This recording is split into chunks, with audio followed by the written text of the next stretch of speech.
to the Without the Bank podcast, where you and I are going to talk about all things IBC, the business of banking, utilizing money correctly, and how this will help you grow your business and your wealth. You know, folks, there's not going to be any fluff here. It's straight up usable content. Because why? I hate fluff. I don't like it.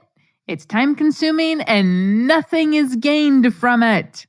So today, let's get into the intro. Welcome to the podcast. It is not my first podcast, but it is my first Wealth Without the Bank podcast.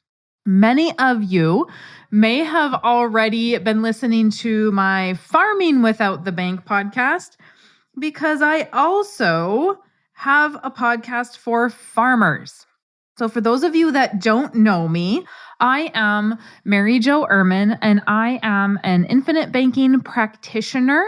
I am the author of the book Farming Without the Bank, which has sold 11,000 copies to date. That is pretty awesome.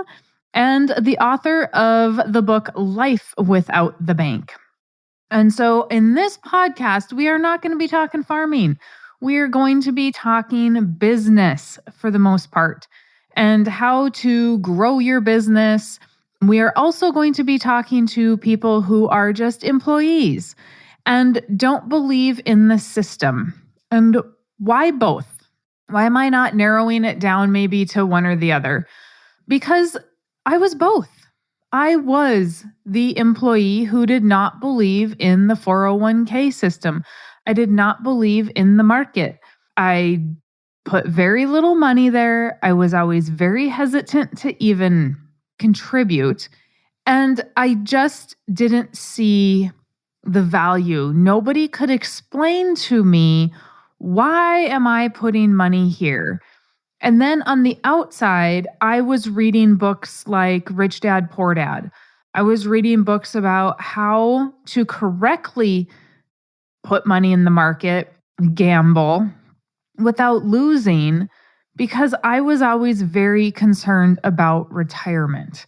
What am I going to have for retirement? How much money are we going to have? We can't do anything today because we need to have that money for retirement tomorrow. And then guess what? 2008 happened, and I lost 50% of what I had. And it wasn't much. You guys, it was not much because I didn't put much there. But I lost 10 grand, which was minor. And granted, I was in my 20s, but I was so super irritated. So super irritated. I worked all through my 20s. I was in my late 20s.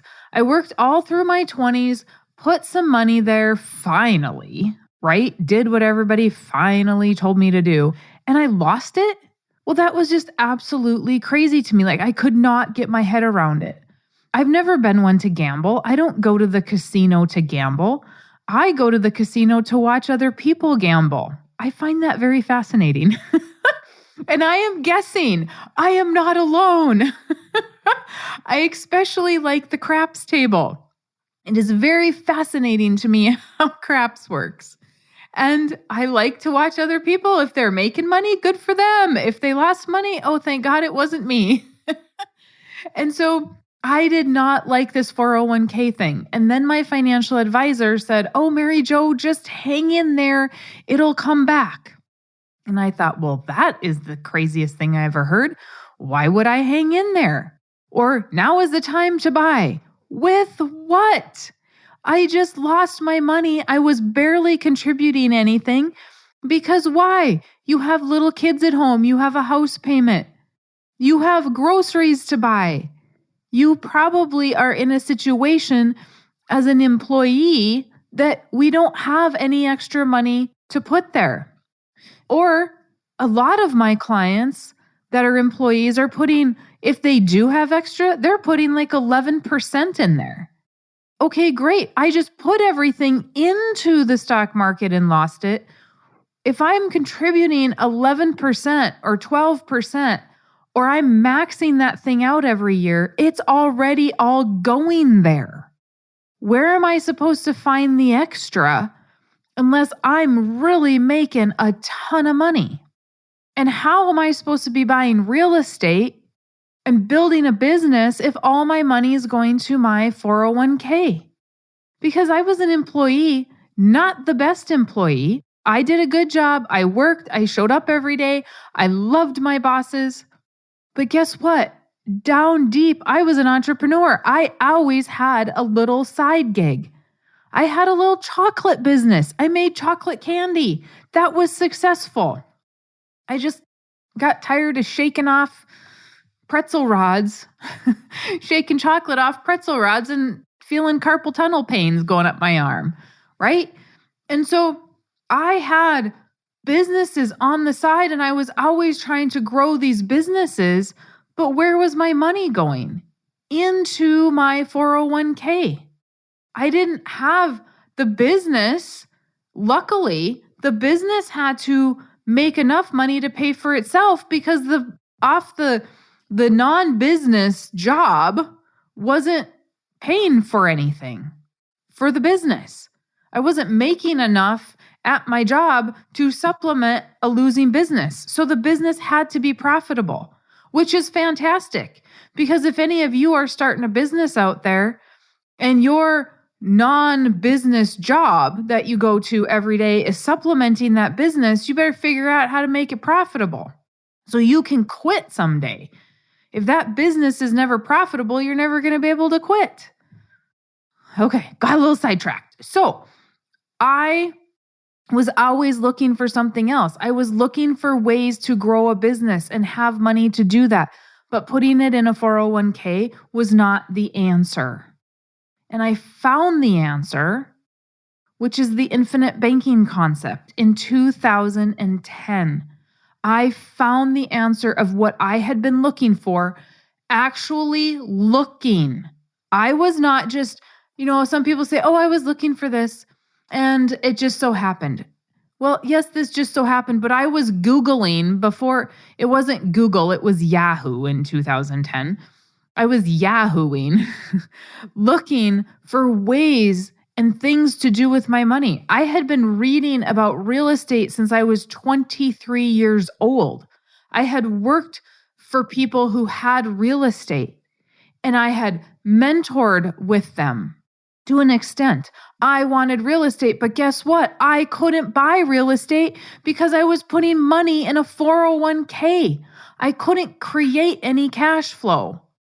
Because your 401k is an or asset. You put it there or you do something else, right? If you don't put it in your 401k, maybe you can build a business. Maybe you can buy real estate. Maybe you can send the kids to college. Maybe you can put braces on the kids. Maybe you can go on vacation. But if you put it in the 401k, you can't do any of those things. And so when I found IBC, it worked great and it was the answer. Because my husband says, I don't want to save for retirement. I'll probably die as soon as I retire, which is just the craziest darn thought process ever to me. But where he worked at the time, it was Chemicalville. And so most people retired ended up getting cancer and passing, right? And so he's like, so I want to live my life today while I can. And lots of people are like that. I want to do things now while I can still walk. I don't want to go on vacation and be 70 some years old and I can't even walk because my knees are shot or my hips are shot or whatever's going on. And so with infinite banking, he got to do what he wants to do today, right? He gets to do that today. And I get to have retirement because I'm frugal and I don't need to do all these fun things. Because I'm kind of a fun sucker. I love to work. And that is my fun. And so it's a happy medium between the two of us. I get to use money to build my business. We get to use money to go on vacations. We get to use money and buy him tractors and all these other things that he loves and enjoys. And so we have the ability to do both of those things at the same time. And so in this podcast, we are going to be talking about the infinite banking concept. I will go into further details about what that is in a following podcast.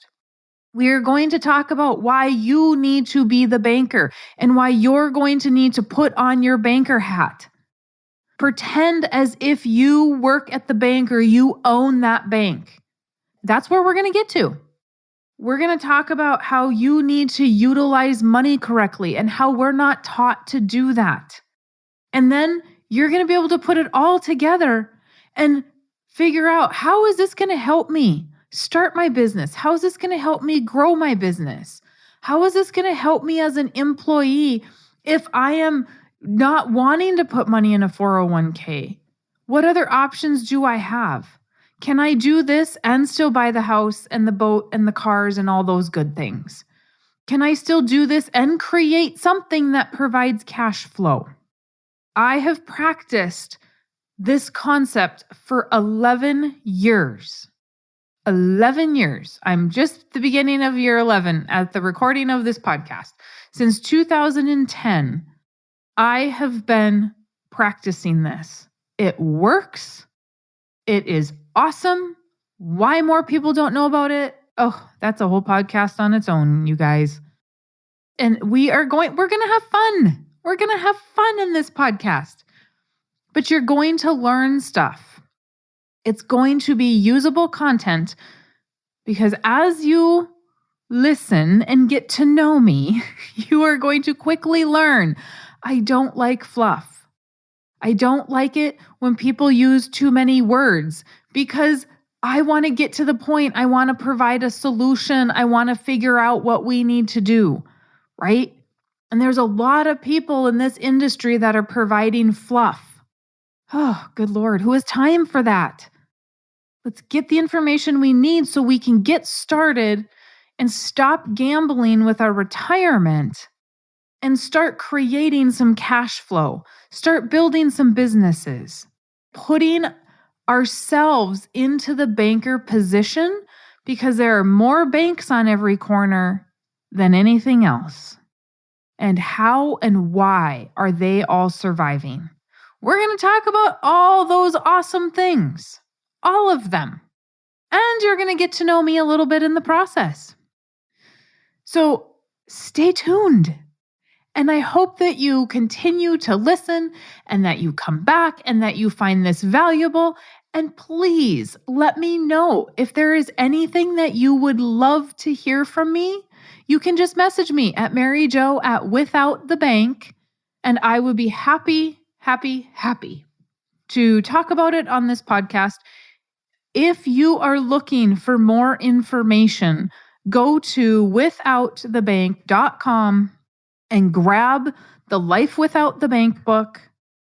You will find that is a great place to start, as well as Becoming Your Own Banker by R. Nelson Nash. Both of those books are on the website. You can get them in a bundle. It is an absolutely perfect place to start. Get your information, and then you can set up a time to visit with me, and we will look at what you're doing and how can I help you and how can this be applied to your life. Okay? You guys have an absolutely fantastic rest of your day, and thank you very much for tuning in to the Wealth Without the Bank podcast. Have a good one.